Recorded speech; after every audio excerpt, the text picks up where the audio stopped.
Hiç saldıracak demedim ha. Şuradaydım. Bakayım bir. Evet.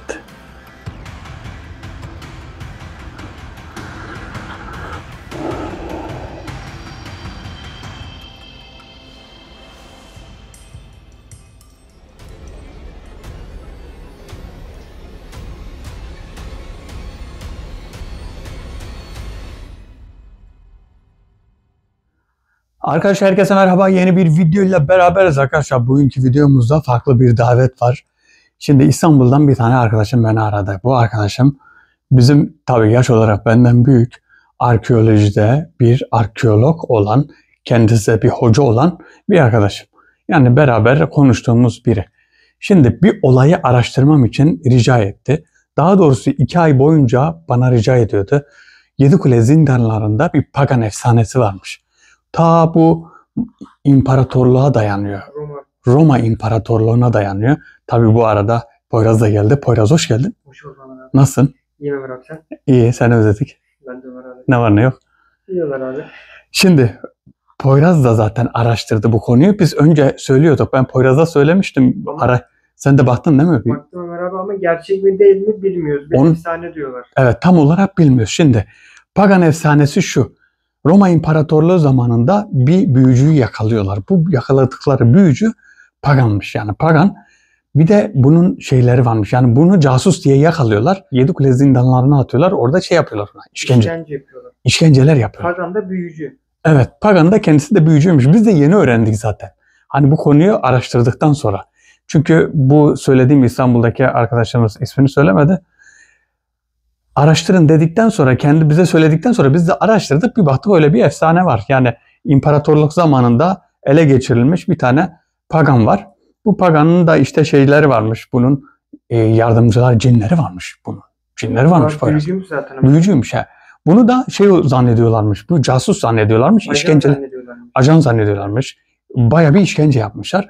Ondan sonra kulenin içindeki zindanlara attıktan sonra bu paganı şey olmuş, oradaki pagan orada kendini acıya karşı eğitiyor. Ha, kendini acıya karşı eğitiyor. İşkenceye karşı kendini eğitiyor vücuduna. Bir de geceleri oranın mahkumları, oradaki kalan mahkumların hepsi de şöyle şeyden bahsediyor.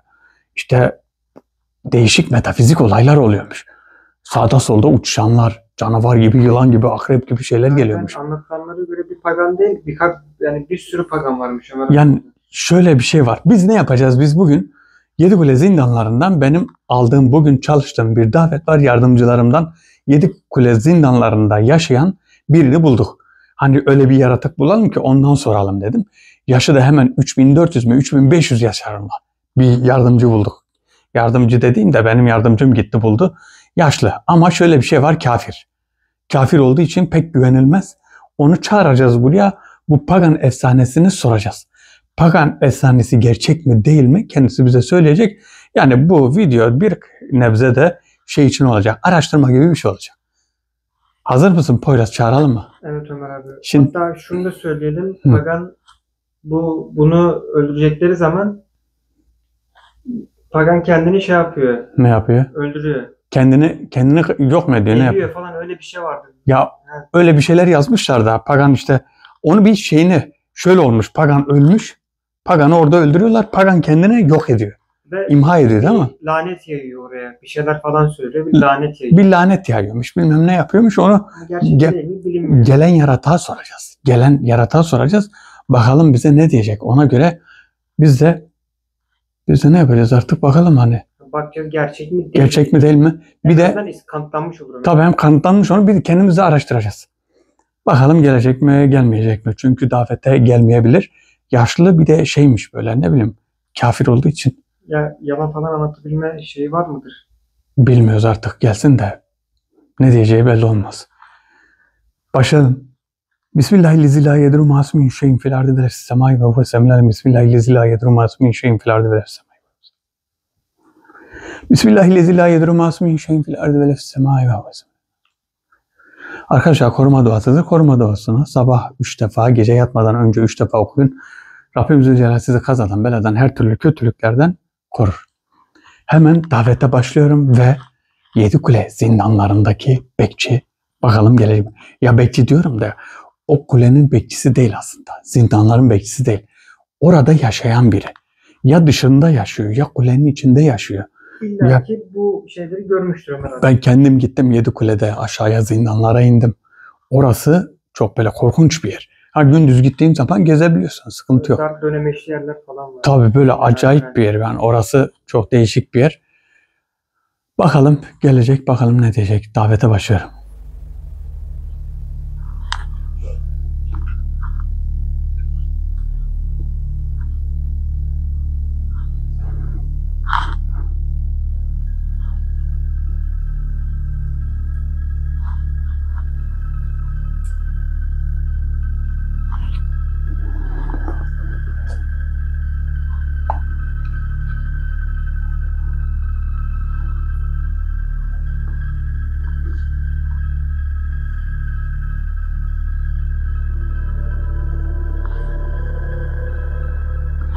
Poyraz davet şu an açık.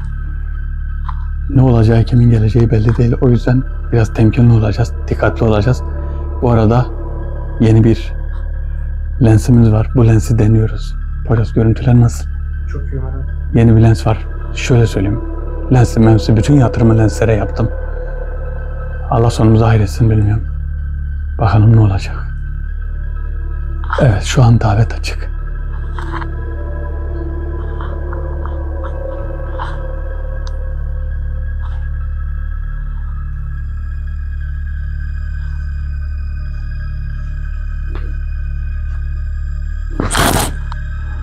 La ilahe illa ente subhaneke inni kuntu minez zalimin. Aslında bu Yedikule zindanlarına Ömer abi gece vakti girmeye izin falan verirler mi? Gece? Evet, oradaki hani sesler falan varmış. Tabii gece. Zincir sesleri. Böyle ani değişen hava şeyi böyle sis mis basıyormuş içeriye. Oraya gece gidip bir çekim yapmak lazım aslında var ya. Orada bir davet yapmak lazım aslında. İstanbul'a gidersek değil mi? Bir deneriz Ömer abi, bakarız. Hem gezmiş oluruz. Aynen. Gel bir bakalım gelmiş mi oradan bir içeriye bakalım.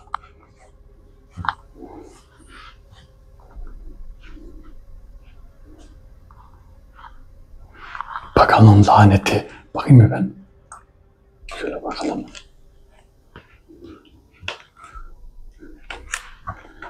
Bakalım hele söylenen doğru mu? Değil mi? Artık öğreneceğiz. Şu an bir şey yok. Gel bir.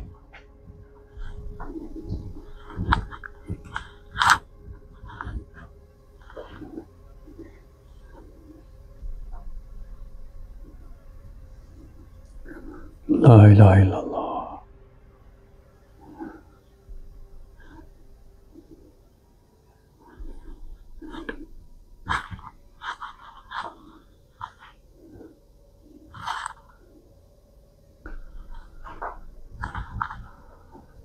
Bir şey yok bakalım acaba gelmeyecek mi ya? Bizim aslında davetliler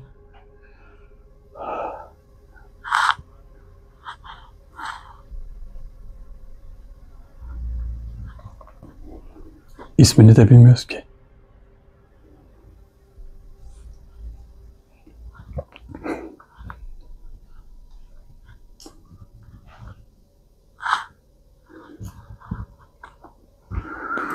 La ilahe illa ente subhaneke inni kuntu minez zalimin. La ilahe illa ente subhaneke inni kuntu minez zalimin. La ilahe illa ente subhaneke inni kuntu minez zalimin.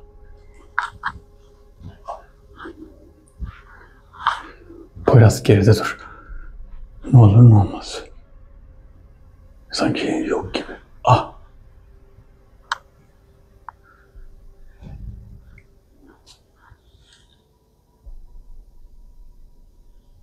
Bize ismini söyleyebilir misin? Hoş geldin.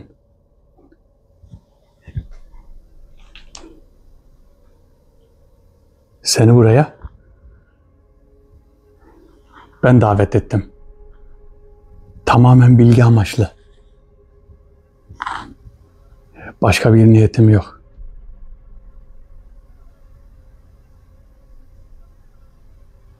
Yedikule'den gelen sen misin? Orada mı yaşıyorsun?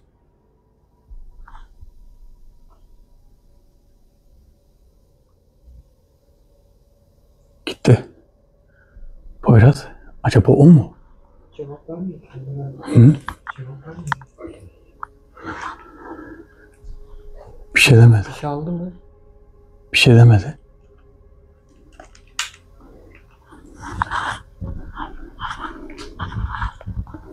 Bir şey demedi. Tamam.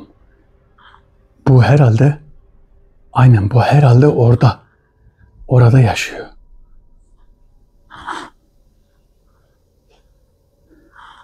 Pis bir ağırlığı var ha Poyraz. Kötü bir ağırlığı var. Konuşursa çok iyi olacak. Bakın konuşursa bu bizimki artık hani devamlı araştırma yapıyoruz ya. Yedikule zindanlarının pagan efsanesini çözmüş olacağız. Değil mi Poyraz? Evet. Böyle olacak. Yani biz de bilmediğimiz bir konuya girdik. Bu konuyu da çözeceğiz. Bakalım bu konuyu da kim en güzel çözer? Orada yaşayan biri. Bu da orada yaşadığı için demek ki Poyraz burada ha şu an. O tarafa bir baksana orada mı?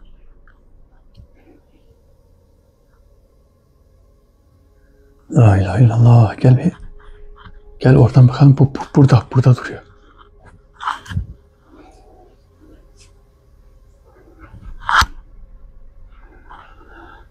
Allahu Ekber.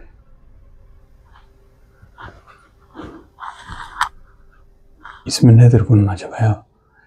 Bunu davetin sadece sözleriyle çağırdım. Yani ismini söylememiş. İsmini bilsek zaten bunu şey yapabiliriz. Korkuyla, tehditle bunu konuşturabiliriz. Çoğunu da mesela o şekilde yaptık ama ismini bilmediğimiz için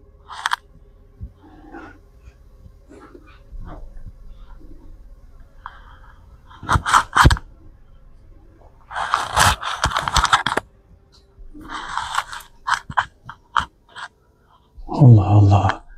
Biraz bakalım bir. Ver bana bakayım.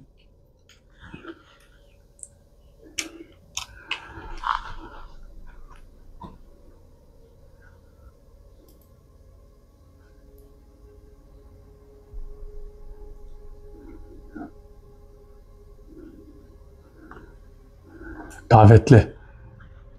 Acaba dilimizi mi bilmiyorsun?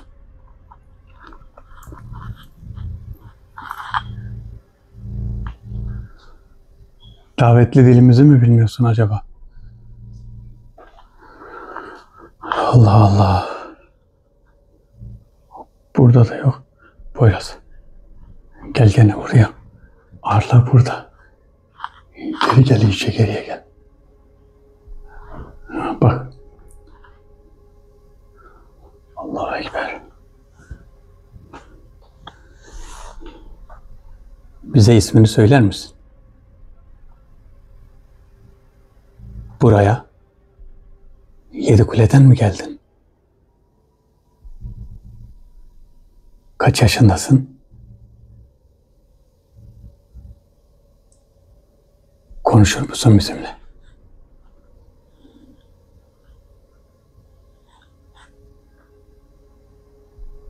Neden konuşmuyorsun?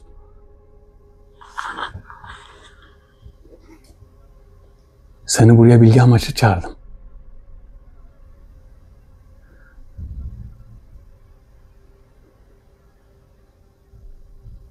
Pagan efsanesini sormak için çağırdım.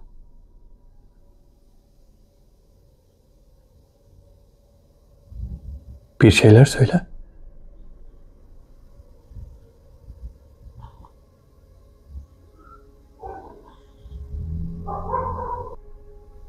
Yoksa sen o paganın yardımcılarından biri misin? Oh, Poyraz. Poyraz geri gel. Geri gel geri. Ben de hissettim. Of.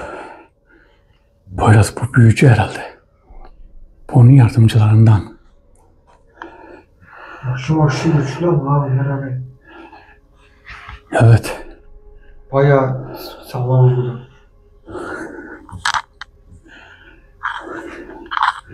Hiç saldıracak demedim ha. Şuradaydım.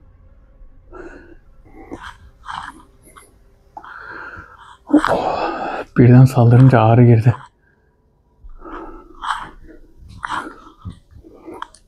Oh.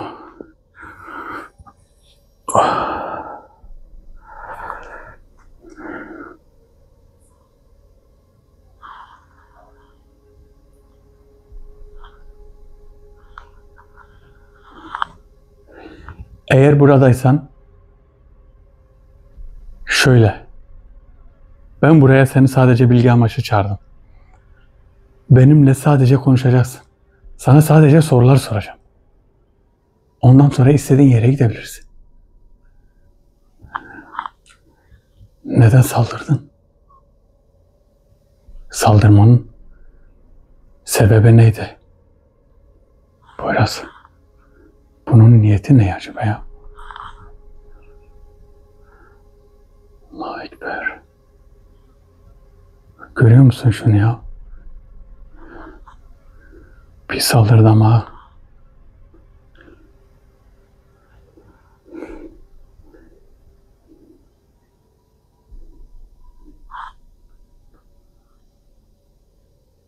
Bak şu an var ya, acayip sessiz, çok sakin. Buradaysan bizimle iletişime geç.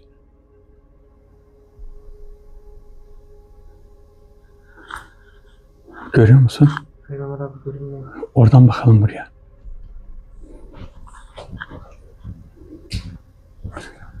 Oradan bakalım. Bakayım bir. Evet.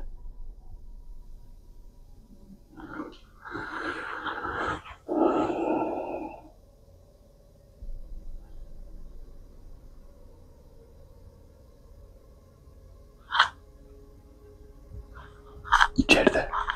Şu an içeride. Gel bir. Gel. Şu an burada. Burada. Ver bakalım. Kamerayı bana ver. Poyraz. Eğer gelirse kanepeye kadar git.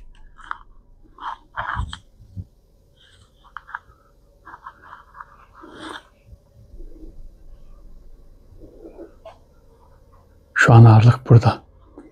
Kanepeye kadar git. Sen en sona git. Saldırıyor bu. Başımıza bir iş açacak.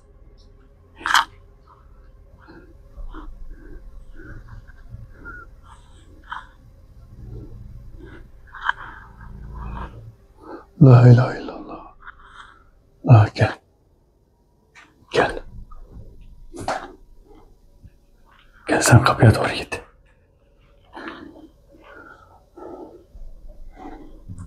Ah.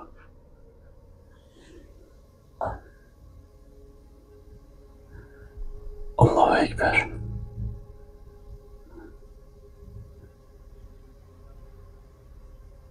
Bize neden saldırdın?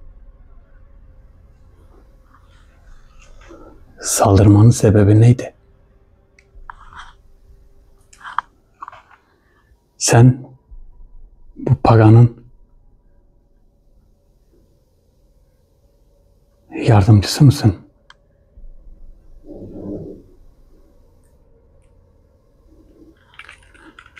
Sadece konuşmanı istiyorum.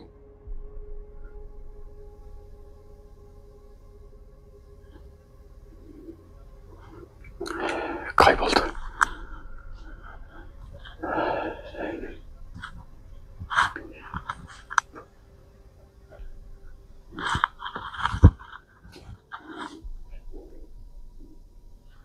La ilahe illallah ente subhaneke inni kuntu minez zalimin.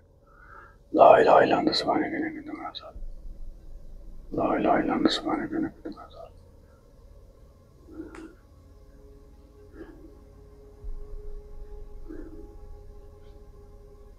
La ilahe illallah ente subhaneke.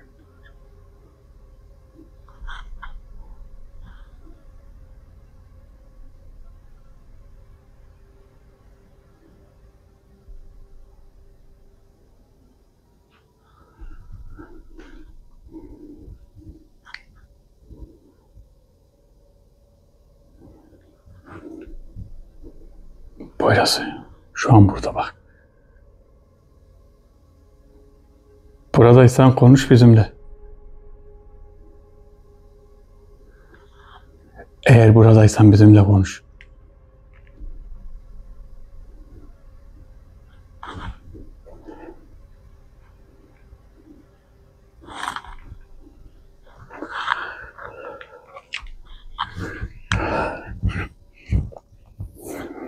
Konuşmasa iş kötü ya. Bunun konuşması lazım. Konuşması lazım. Poyraz, ben ISO ayarını biraz yükselttim. Acaba Düşük daha iyi Ömer abi.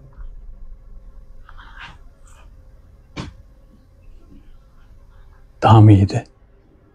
Düşük daha iyi. Şöyle şey yap bir saniye. Şöyle bir bak.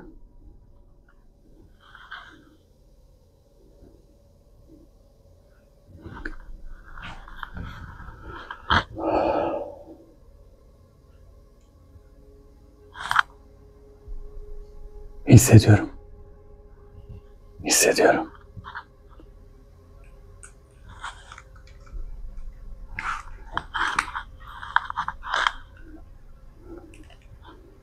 La ilahe illallah. La ilahe illallah. La ilahe illallah.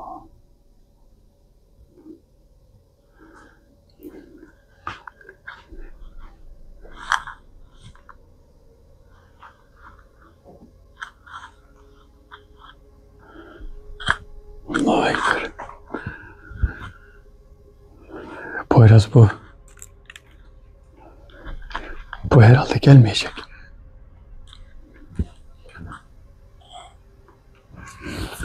Bir saniye. Gel. Gel. Konuşturabilirsek çok iyi olacak. Ama konuşmazsa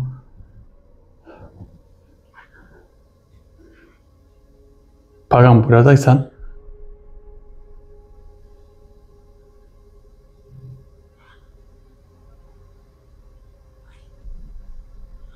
burada.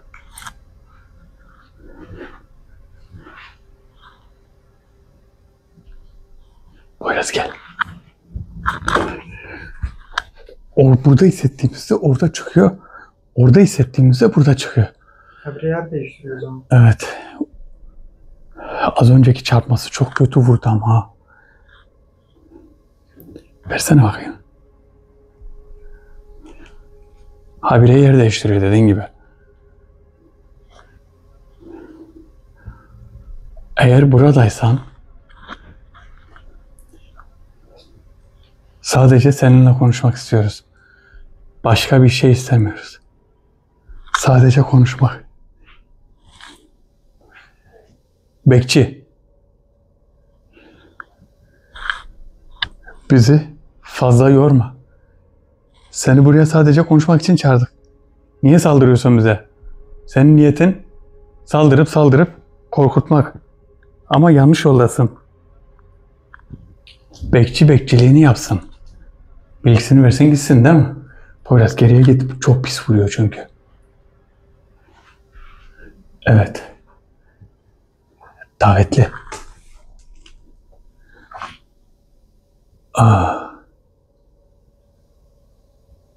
Sen Yedikule'nin bekçisi misin? Bizim dilimizi nasıl konuşabiliyorsun? Bizimle nasıl iletişime geçebildin? Yoksa sen de büyücü müsün? Ben büyücü değilim. Seni davet ile çağırdım. Senin davetini bularak çağırdım. Ne istiyorsun benden? Bundan yıllar önce Yedikule'de bir pagan varmış. Evet. Onu öldürdüler. Nerede öldürdüler? Yedikule'de mi? Hayır, Yedikule'de değil. Onu Roma'da öldürdüler. Roma'da mı? Bu pagan Yedikule'de büyücülük yaparak kendini kurtardı. Nasıl kendini kurtardı? Yani bu pagan var mıymış?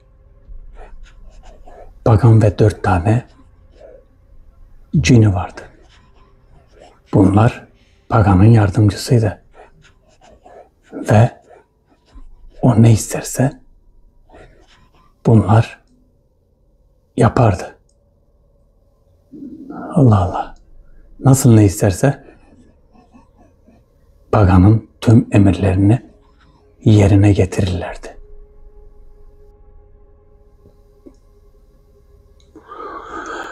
Oh be Poyraz. Gel. Gel. Zindanda ölmüyor Konuşuyor. Hı? Ne? Zindanda ölmüyor muydu pagan? Zindanda ölmemiş. Şimdi onu soracağız. Laneti nasıl zindana yayıyor? Roma'da öldürmüş. Öldürmüşler. Acaba? Bence zindanda Ömer abi. Hı? Zindanda Zindanda ölmemiş. laneti zindana nasıl yayıyor? Laneti yaymıştır gitmeden önce. Lanet dediği şu. Aslında lanet değil. Gitmeden önce zindana büyü yapmış. Yani oraya bir büyü gömmüş. Pagan çünkü. Ama nasıl yanında mı? Demek ki Öldükten sonra erimiş. erimiş diyor. Onu da soralım. Böyle şekilde ölmüş. Yani öldükten sonra eriyip yok olmuş değil mi? Ha, yok olmuş. Ama bu Erimiş vücut yani.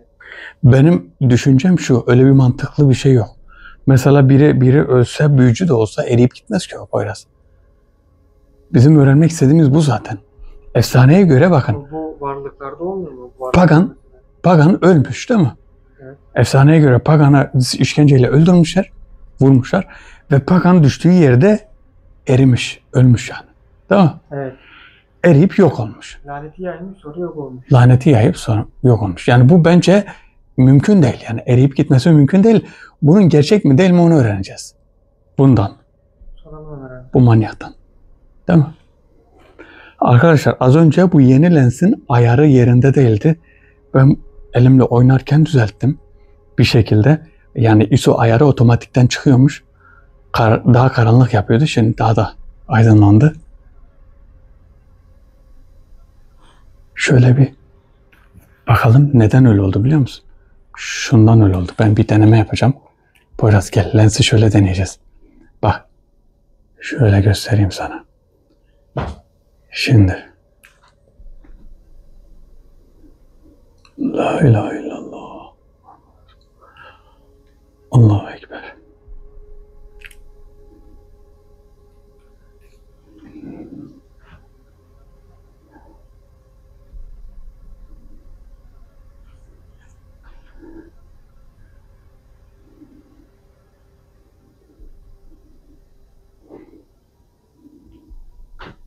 Evet o diğer açıdaydı Poyraz. Diğer açının ayarlarındaydı.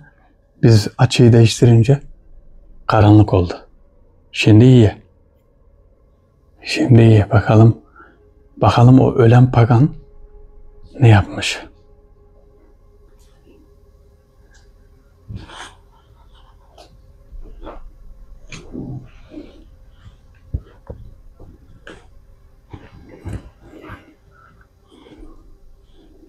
Büyücü.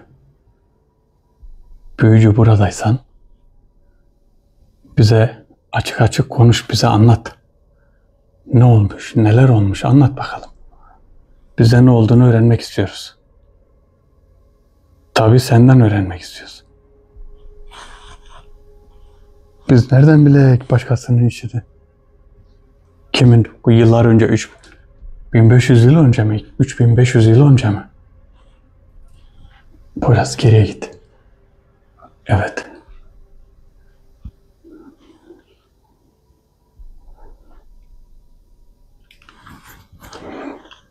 Yaşlı kurt. Şimdi sana bir şey daha soracağım. Bana sadece şunu söyle. Bu ölen pagan eridi mi? Eriyerek yok olmuş. Bu doğru mu? Bunu söyleyebilir misin? Tabii ki söylerim. Pagan, kendiniz söylüyorsunuz. Pagan'ın 4 tane yardımcısı vardı. Bunun bir yardımcısı onun şekline girdi. Ve orada işkence görüyordu. İşkenceyle eridi. Herkes onun öldüğünü sandı. Aslında Romis oradan kaçmıştı. Kaçıp Roma'ya sığındı. Roma'ya mı? Zaten Roma İmparatorluğu onun peşinde değil miydi? Bu büyücü saklanıyordu. İsmini değiştirerek Roma'ya sığındı.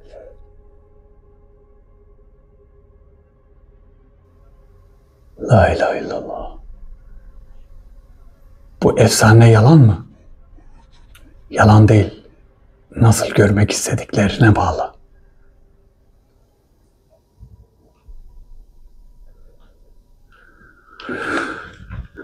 Bakar mısın ne diyor? Benim tahmin ettiğim bir şey aslında. Gördün mü? Ömer abi bence Doğru mu acaba? varlık, onun kılına giren varlık eğer öldüyse bu varlıklarda da yok mu? Öldükten sonra erime, yok olma. Varlıklarda. Evet. Bunlar öldükten sonra toprağın üstünde tabii yok oluyor. Eğer varlık gerçekten Acaba varlığı gerçek öldürdüler. Varlığı gerçek öldürmüşlerdir. O da erip yok olmuş. Eriyip yok oldu. Çünkü Paganın kılında mı? onların cesedi olmuyor. Onlar öldükten sonra yok oluyorlar. Demek ki eriyerek Pagan'ın kılında öldü. Onun şeklinde öldü. Evet. Ama o zaman laneti varlık yayıyor. Laneti varlık yok. Pagan lanet de varmış değil mi? Laneti varlık yayıyor. Ama şöyle bir şey var. Şimdi Roma İmparatorluğu bunu yakalamış değil mi? Hı. Bunu yakalıyor. Onu esir alıyor. Casus diye. Ama şu var. Bu diyor ki Roma'ya kaçtı.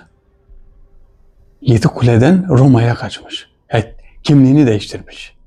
Olabilir. Kimliğini değiştirip oraya sığınmış. Gizlice yaşıyor. Ajanmış zaten Ömer abi. Orada öldürmüşler. Roma'da sonradan öldürmüşler. Ajanmış zaten. Ajanmış. Allah Allah. Poyraz, bir oraya baksana. Şöyle az bir şey ileriye git.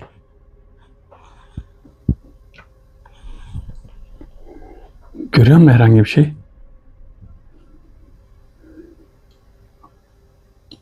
Az geri gel. Işığı biraz kıs.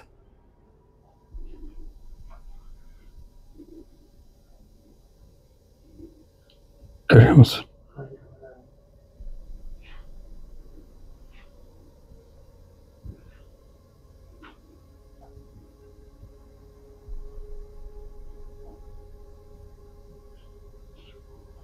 Allahu Ekber.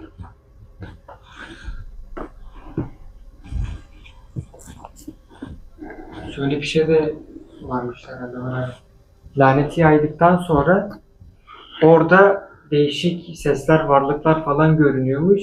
Orada esir olan mahkumlar falan da kimisi falan kendini yapmış orada. Bak burada Öldürmüş. kendini intihar etmişler değil mi? Diğer mahkumlarda. Bakın Pagan dediğimiz normal o Pagan'ın ismi neymiş acaba? Söyledi. İsmini söyledi değil mi bu? Evet. Gör ismi ne dedi bilmiyorum. Bu bakın paganizm varmış o zamanlarda. Paganizm. Hani putlara tapan, putçuluk, çok tanrılı demek yani. Mesela put, ata tapan, eşeğe tapan, ineğe tapan. Yani her şeye tapıyorlarmış. Bu varlıklarla bir şey yapabiliyormuş. Doğadaki varlık canlılarla. Canlılarla değil mi? Bir büyü falan mı ne bileyim. Bu pagan da bir büyücüymüş yani. Bir büyücüymüş. Paganizmden mesela o zamanlarda vardı. Şimdi paganizm var mı bilmiyorum. Aynı puta tapanlık, işte çok tanrılı bir dine inanan biri. Yani şöyle mesela pagan diyoruz ya, bir pagan varmış. İşte mesela o dine taptığı için ya paganizme mensup olduğu için pagan diyorlarmış onlara. Yani onun ismi pagan değil. Tabii ismi pagan değil. Onun ismi farklı. Demek ki şöyle tamam. söylediği bu. Bu pagan şeye gitmiş. Roma'ya kaçmış. Ama orada biri ölmüş. Geldiği zaman şeyi de soralım. Bu orada dediğin gibi şey yapmış ya. Büyü yapmışlar, büyü. Bence büyü yapmışlar. Lanet diyor ya. Kulenin içine lanetini bıraktı diyor ya. Laneti ya o yaydı He, ya da varlığı yaydı. olabilir. Olabilir. İyi ya bak güzel konuştu. Gelsene bakalım. Gel. Başından beri o zaman o varlığı esir aldılar. Onlar Başından beri. onu arıyorlardı. Varlığı onun kılına girdi. Varlığı esir aldılar. Allah Allah. Ama o nasıl oluyor? Varlığı nasıl esir alıyorlar? Varlığı insan kılığına, paganın kılığına girmişse Şimdi şöyle bir şey var.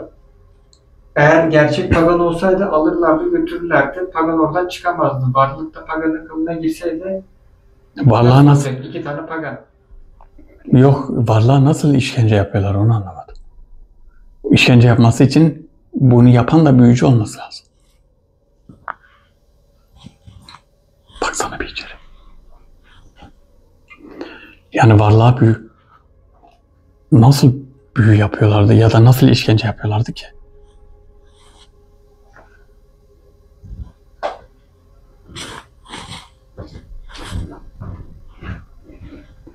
Allah. Normalde de pagan Hı. orada ölmeden önce büyüyü söylüyor, yapıyor. Evet. Ondan sonra ölüyor, eriyip gidiyor. Eriyip gitmiş tabi. Vücudu erimeye falan başlıyor çünkü. Ha. Allah Allah. Derisi falan böyle erimeye falan başlıyor. Öyle falan. Yani eriyip yok olmuş. Erimiş yani. Yok olmuş değil mi erimiş? Erimiş. La ilahe illallah Muhammed Resulullah.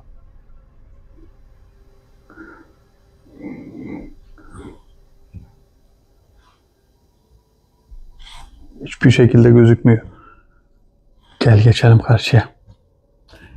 Gel geçelim karşıya bakalım.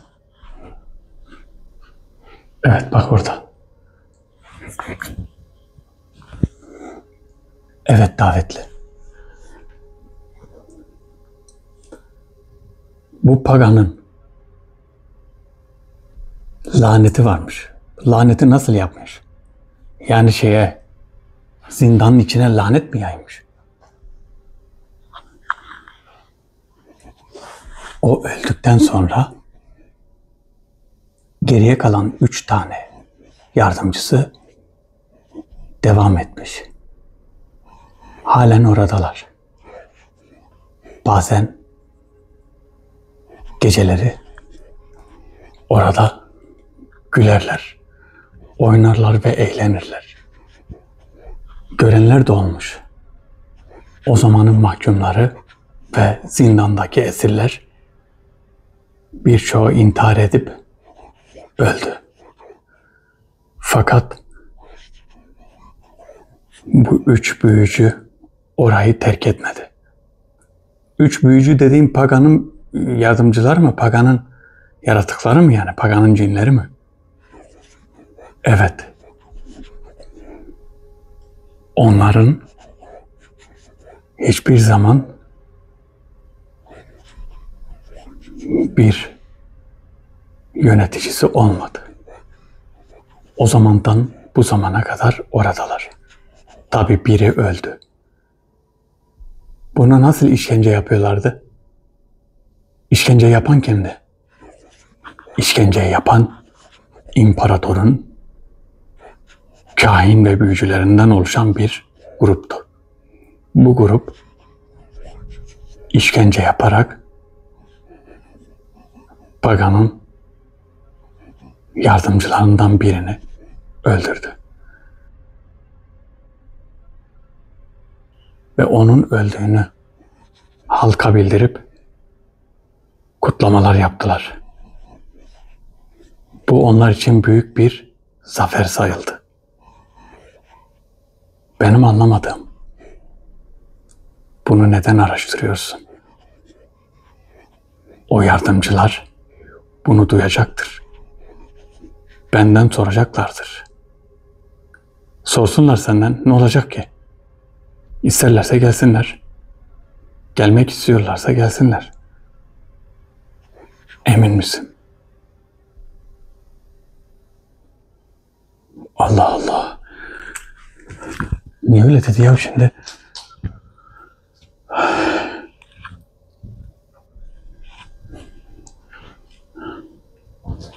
Poyraz çok güzel konuştu ama ha. Baksana bu yaşlıyı.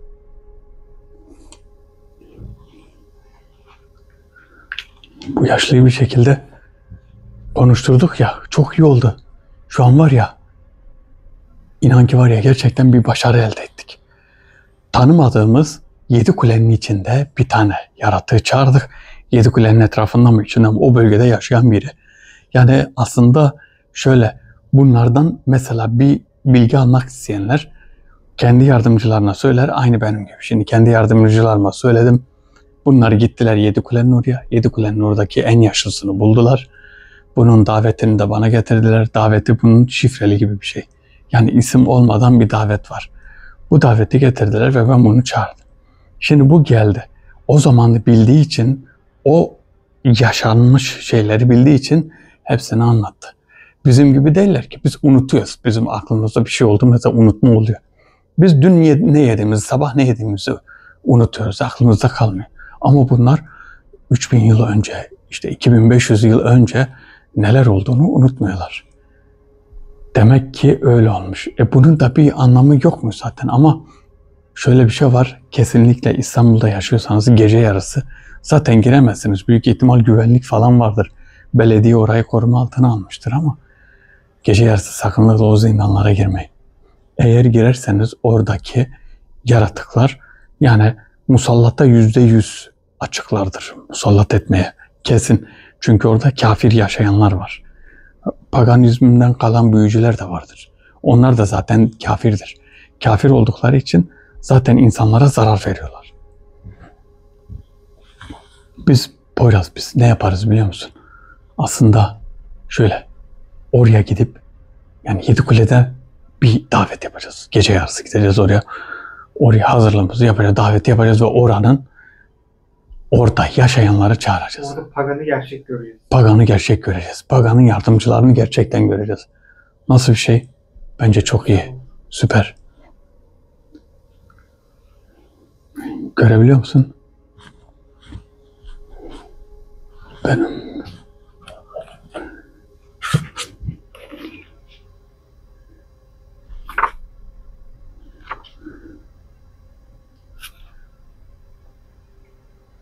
Efrenci.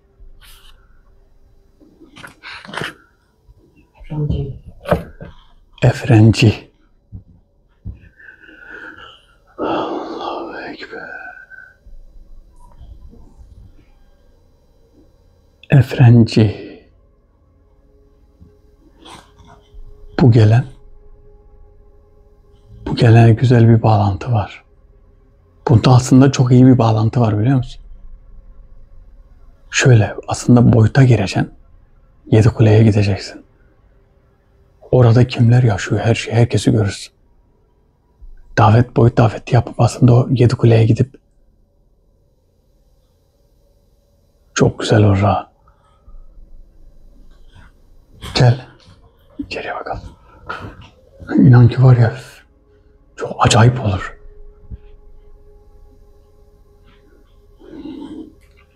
Ver bakalım.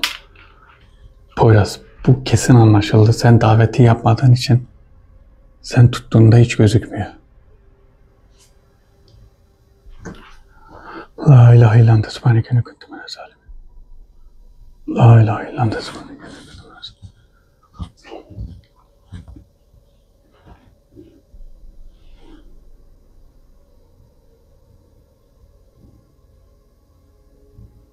Bak şurada hiç çıkmadı ha. Orada hiç çıkmadı.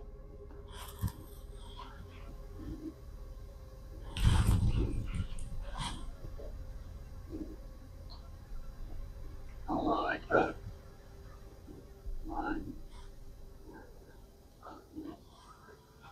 Davetli buradaysan bir iki kelime et de sesini duyalım.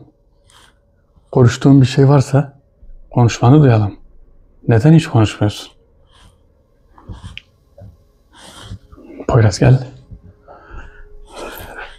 Geride dur, bu yaşlı kurt var ya. Bir saldırırsa. Evet.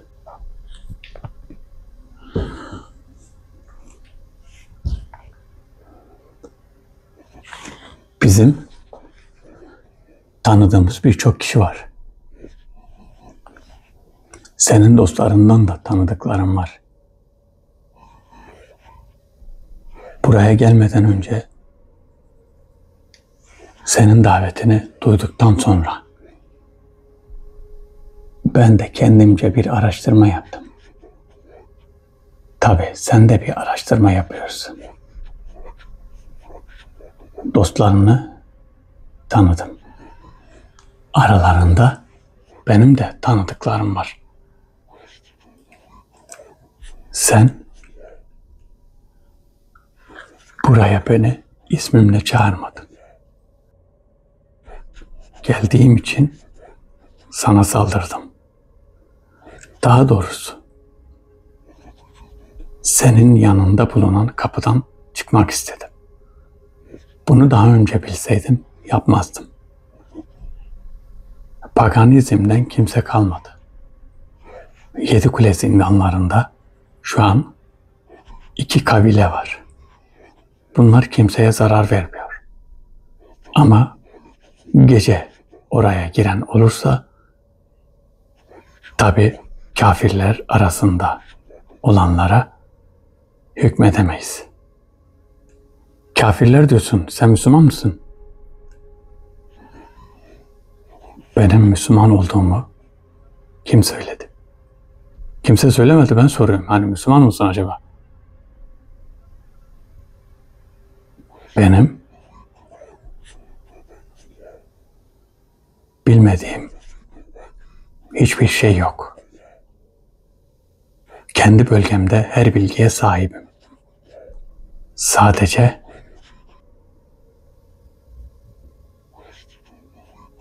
bilgi amaçlı davetlere gelirim. Şimdiye kadar davetlere hiç gelmedim. Ama birçok kişiyi davet ettiğini öğrendim. Allahu Ekber. Poyraz, bu var ya aynı şey gibi, komiser gibi bizi sorgulamış. Kimleri, dostlarını öğrendim falan diyor. Bakar mısın? Bilgili bir de tecrübeli biri. Dostlarımızı öğrenmiş. Dostlarımızı kimleri öğrenmiş? Ama isim vermeden söyleyeyim. Olabilir. Çünkü bunlar çok hızlı bir şekilde öğrenmişse o zaman bizim ne yaptığımızda ne yapabileceğimizi de biliyordur büyük ihtimal. Yedikule zindanlarında 2 tane kabile vardır. Bu kabile şu an kimseye zarar vermiyor ama gece oraya giden olursa kafirlere diyor gücümüz yetmez. Kafirleri kontrol altında tutamıyorlar demek. O 2 kabile kafir demek. Yani inançları yok. Sence öyle bir şey mi? Ben öyle anladım. Ben de merak ettim. Öyle anladın değil mi? Allahümme salli ala seyyidina Muhammed. Bak acayip sesler geliyor. Çocuk sesleri geliyor. Ben mi öyle duyuyorum bilmiyorum. Bir çocuk sesleri geliyor. Duyuyor musun sen? Hayır. Duymuyorsun. Az önce de geliyordu. Allah Allah. Yaşlı kurta bak. Paganizmin. Gel oradan bakalım buraya. Bir an önce gelsin de soracağımızı soralım, bitirelim. Vay seni pagan vay. Bilhassa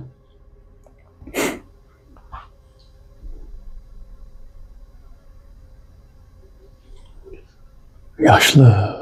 Bundan her şeyi öğrenebiliriz. Bunu şöyle yapalım. Bu bize var ya birçok bilgiyi verebilir. Gelsene Poyraz. Birçok bilgiyi verebilir. Bizim mesela şöyle bir şey yapalım. Bir araştırma yapalım. Araştırmanın üzerine sorular hazırlayalım. Bu soruları buna soralım. Nasıl? Güzel. Olur. Olur değil mi? Evet, bu soruları buna soralım çünkü ne diyor, benim bilmediğim bir şey yok diyor bak. İlla ki bilmedikleri vardır da kendi bölgesinde demek ki bilmediği bir şey yok. Her şeyden haberim var demek istiyor. Evet, her şeyden haberim var demek istiyor. Bu da neye yarayacak? Birçok şeyi öğrenebileceğiz. 3000 yıl önceye kadar düşünsene. 3000 yıl önceye kadar orada yaşamış. Kendi kaç yaşındayım dedi bizim yardımcı. 3400 yıl mı dedi. 3400 yıl, 3400 yaşında herhalde.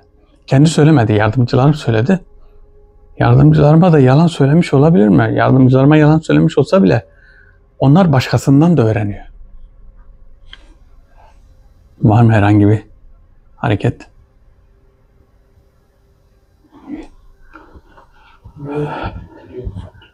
Paganizm. Davetli buradaysan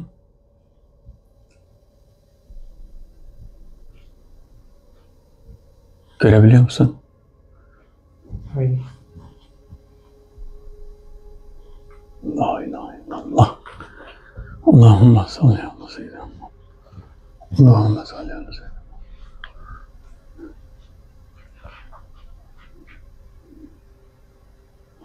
Muhammed. Yaşlı maçlı ama güçlü ha. Ben bakayım.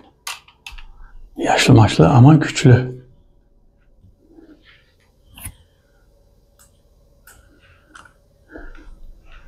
Harbiden güçlü.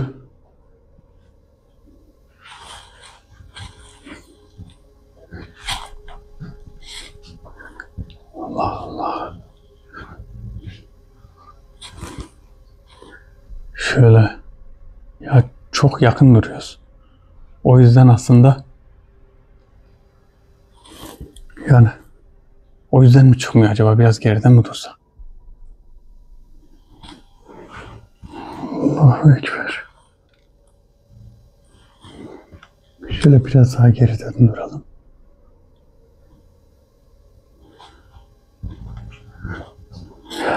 Şöyle gel.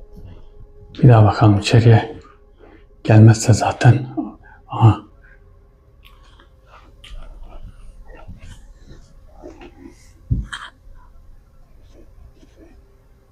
Benim senin davetine gelmem her şeyi söyleyeceğim anlamına gelmez. Tamam, biz senden her şeyi istemiyoruz ki zaten. Ama ben senin her şeyi bilmeni isterim. Şimdiye kadar yaşadığım birçok şey oldu. Birçok şey oldu ha. Tamam, biz de onu diyoruz. Sana bazı sorular sormak istiyorum. Bu bizim dünyamızla alakalı. Kendimle alakalı. Ve de araştırmalarımla. Cevap verebilir misin? Ben 3487 yaşındayım. Bana şimdiye kadar yaşadıklarımla ilgili her şeyi sorabilirsin. Birçok medeniyet gördüm. Birçok devletler kuruldu ve battı. Bunlarla ilgili bana ne istersen sorabilirsin. Sen Fatih Sultan Mehmet'i gördün mü? Gördüm tabii. Başka? Herkesi gördüm. Herkes dediğin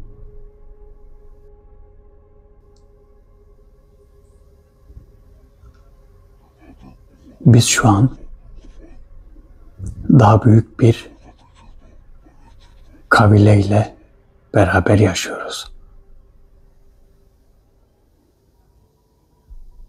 Daha büyük bir kabileyle yaşıyorlar. Niye öyle bir şey dedi ki? Fatih Sultan Mehmet'i de görmüş, baksana. Demek ki yıllardır İstanbul'da yaşıyor.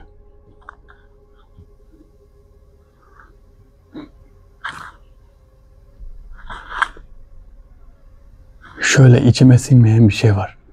Soru soracağım ama doğruları söylemeyeceğine sanki. Poyraz, ben güvenmedim sanki buna ya. Hı? Biraz soru moru ayarlasak, soru moru hazırlasak, sonradan Bunu bir teyit ettirsek, bunu doğrular mı söylüyor? Bir tuhaf konuşuyor ya. Bir acayip konuşuyor değil mi? Bir tuhaf konuşuyor sanki.